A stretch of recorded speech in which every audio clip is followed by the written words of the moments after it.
Some of you don't even realize you have unfinished business. You need to go back where you left off with a new perspective. Go back to the gym. Go back to the drawing board. Go back to the business. Go back to the relationship. Go back to the burning building. You have unfinished business. All you got to do is show up with a new game plan and a new perspective. You've got unfinished business. You have unfinished business.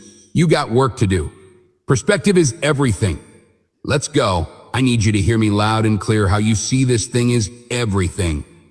You cannot change the past, but you can change your perspective about it. You got to see this thing differently. Stop complaining about the divorce. Stop complaining about the job loss. I'll stop complaining about the relocation. Your viewpoint is your advantage. Thank you for breaking up with me. Here's what you did. You opened up another opportunity for somebody else to come into my life. Thank you for firing me. You gave me an opportunity to explore entrepreneurship. I'm not bitter. I'm better. Perspective is what changes the game. Everybody wants increase and abundance and lifestyle change and new zip codes and new area codes, but you only read once a week and you only work out once or twice a month or twice a month. And so the reason why you don't have what it is that you seek, the reason why what's in your head is not in your hands, it's not your reality. It's because your perspective opposes your potential. You don't have it because you don't see the value in it. If you believe you've been called to be the difference maker, the game changer, the disruptor, the person that comes into a room and commands the atmosphere. If you believe you've been called to be necessary and not grossly irrelevant, then everything you do, everything you see, everything rises and falls on your perspective, your perception, your viewpoint. How do you see this thing? What happens when your perspective, your perception diametrically opposes your reality? If you are going to give and grow and evolve and attain and become, everything rises and falls on your viewpoint. Show me somebody that hates to work out and I'll show you a man that almost lost his life. And the doctor said, if you don't work out, you'll die. One sees it as cumbersome. One sees it as a problem. Another one sees it as a privilege. He sees it as his second chance. His new lease on life that I have to work out. I get to work out. I get a chance to live a little longer. So one person sees the gym as a prison, and another person sees the gym as a passport. One man came within inches of losing his life, and another man has never come within 100 miles of losing his life, and he only works out twice a month, and somebody else works out 4 or 5 times a week. The reason why you only do it once or twice a month is because you don't see the value. Your viewpoint is either your advantage or your assassin. Your viewpoint will either get you going or get you killed. We see a storm, we see rain, and we think depression, we think I can't do anything. Instead of thinking grass can't grow without rain, roses don't bloom without rain. Number 1, there's one thing I need you to stop saying, and that is I should do something. That perspective, that viewpoint, that ideology, that philosophy, that mindset is going to get you bankrupt. I should start this. I should stop that. I should forgive. You don't get what you should, you get what you must have. I must work out X amount of times a week. I must forgive. I must evolve. I must become. I must retain. I must rue. I must live. I must evolve. I must go to the next level. I must live in this type of house. I must drive this type of car. I don't care how bad you think the shoes are that you are wearing, there is another man in this world who would kill to walk a mile in the pair that you wear. Marcus, what does this mean? This means that what you are complaining about, what you hate, what you can't stand, what you want to walk out of, what you want to give up on, there is somebody out there that would die to be in your position. And so here's what I need you to ask yourself. Is this problem an issue, or is it an opportunity? Some of you've been waiting for your whole life was an opportunity. What if losing your job was the opportunity? What if the divorce is an opportunity?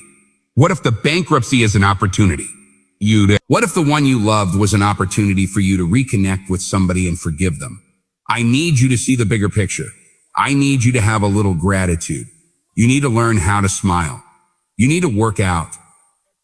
I know you hate the gym. I know you hate to lift weights. I know you hate cardio. I know you don't like drinking water. I know you don't like taking care of your simple. You think it's the hardest thing to do in the world to commit. But there is somebody who's in the grave today, and if they had another opportunity to live, they would enthusiastically, with great confidence and courage and consistency, do what you hate just to live a little longer. Find the positive, see the bigger picture, guard your gratitude. The trial, the tribulation, the adversity, the giant is not your assassin. The giant is your opportunity. Are you going to complain in the face of conflict, or are you going to seize the opportunity? I don't care what it is that you're trying to achieve, what you're trying to accomplish, what you're trying to give, how you're trying to evolve, what you are looking to become. Everything rises and falls on your perspective. Stop complaining about the jealousy and the envy and the backbiting and the person that gave up on you and the person that wasn't present and the person that lied to you and the person that attempted to manipulate and control.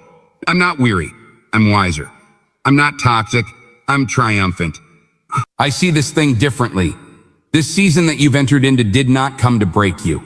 It came to build you into the man or woman God has destined you to be. Change your perspective. There's a reason why they say, see the light at the end of the tunnel. If you don't see that light, you're going to lose your mind. You will lose yourself. You will snap in half if you don't see past this. The challenge for many of us is that we got to see past our present pain and into the fruitfulness of the future. The right perspective makes the impossible possible. You cannot change the past, but you can always change your perspective. No problem could be solved from the same level of consciousness that created it. The severity of your problems is a matter of perspective. Change your perspective and most of them become insignificant. Some of them will no longer exist as problems, but opportunities. The right perspective is the instrument you need, the tool you need. It's a discipline. It's an advantage. If you change the way you look at things, then the things that you see will change. Knowledge, a speech, a motivational moment will not sustain you unless you put it into perspective. How will you see the rest of your day? Because how you see the rest of your day will oftentimes determine the way you see the rest of your life. Shift your perspective. You can change your perspective. You can change the future. Many of you listening to me right now, you have unfinished business. And you need to go back to that dream, back to that idea. You have a date with destiny. You have unfinished business. It's time for you to go back to the drawing board with a new perspective. It's your viewpoint, and watch this. Your perspective actually shapes your language, and your language shapes your world. And so if you don't start thinking right, you're not going to talk right. If you're not talk right, and if you're not talking right, you're not going to experience the world that you see in your head.